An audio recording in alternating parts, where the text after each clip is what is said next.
আসসালামু আলাইকুম। বিসমিল্লাহির রহমানির রহিম।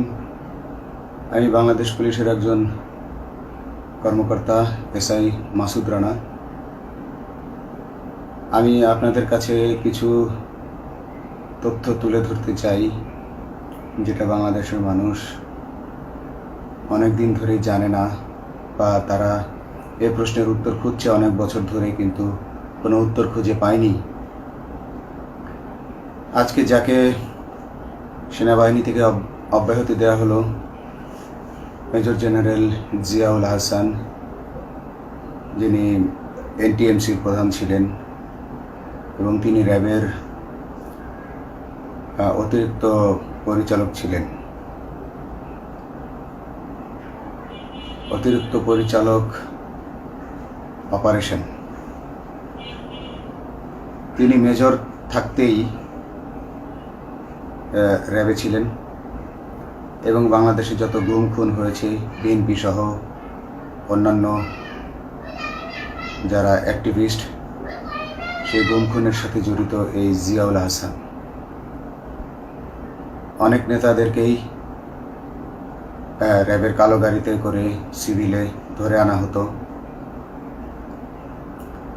এনে র্যাব ওয়ানের গোপন আস্তানায় তাদেরকে আটক রাখা হতো।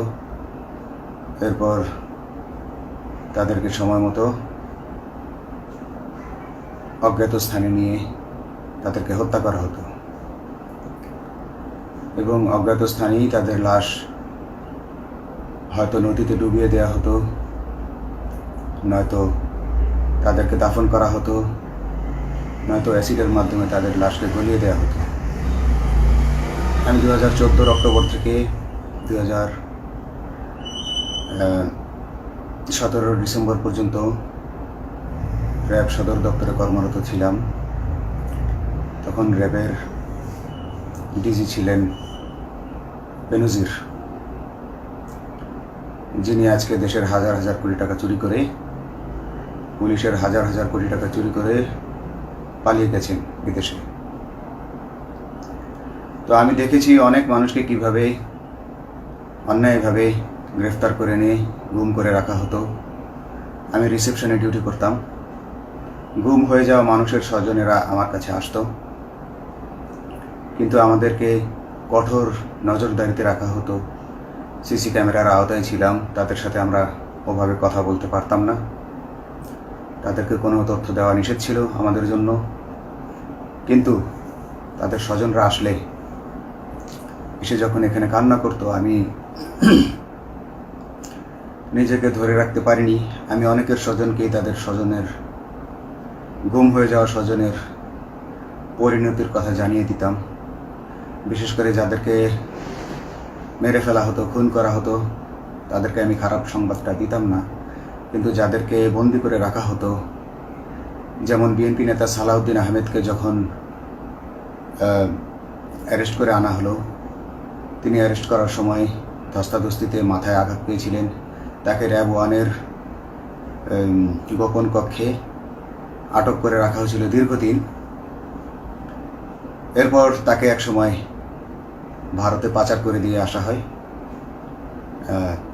তাকে অজ্ঞাত কারণে হত্যা করা হয়নি।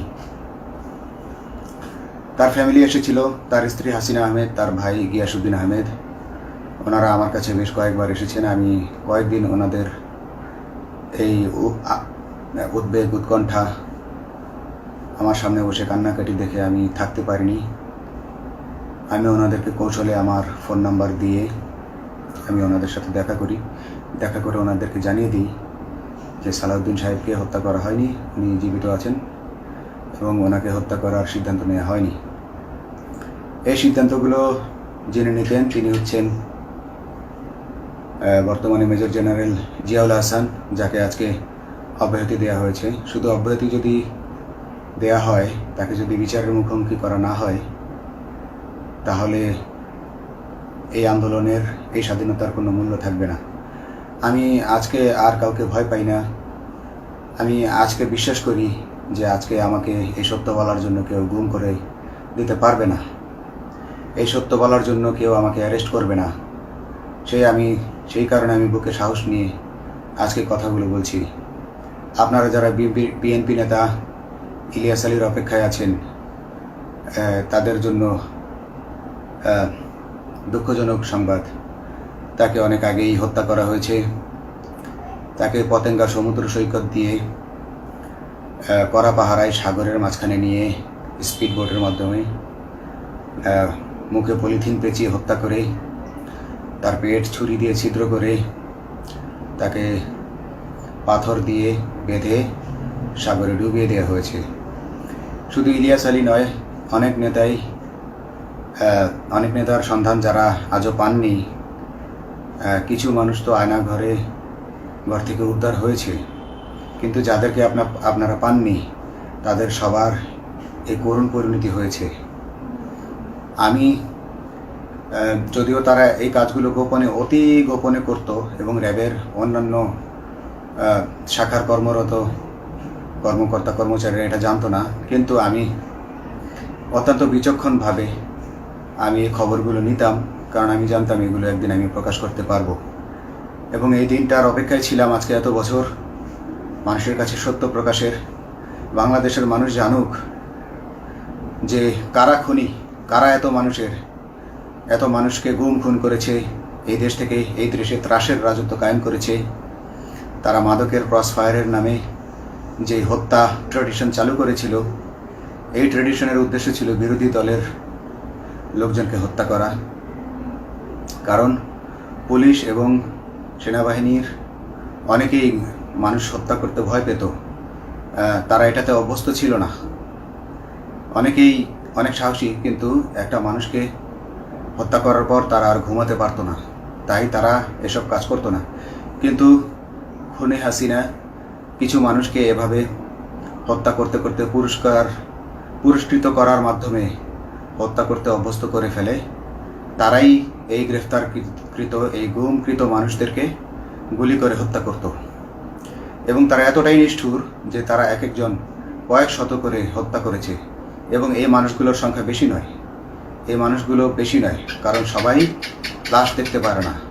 একটা মানুষকে খুন করার পর লাশের যে ছটফটানি এবং মাথায় গুলি করার পর মাথার যে বিকৃত অবস্থা, এই জিনিসগুলো আমাদের অনেকেই আমরা সহ্য করতে পারি না। তাই আমাদের মধ্য থেকে কিছু হায়নাকে বেছে নিয়ে তারা একটা টিম গঠন করে, তাদেরকে র্যাব সদর দপ্তরে বেনজির আহমেদ প্রতি মাসে পুরস্কার দিতে ডাকতেন। এবং প্রত্যেকটা র্যাবের বিভিন্ন শাখায় এরকম দু একজন রাক্ষস ছিল যারা মানুষকে শ্যুট করত, গুলি করত, হত্যা করত এবং গুম করত। তারা এখনও আছে। তাদেরকে আমি নতুন সরকারের কাছে দাবি জানাবো, তাদেরকে বের করতে হবে, তাদেরকে বিচারের আওতায় আনতে হবে। না হলে এত শহীদের বিনিময়ে যে ফ্যাসিবাদ থেকে, যে স্বৈর শাসন, যে খুনি হাসিনার হাত থেকে আমরা মুক্তি পেয়েছি, সে মুক্তির প্রকৃত মূল্য আমরা পাবো না, প্রকৃত স্বাদ আমরা পাবো না।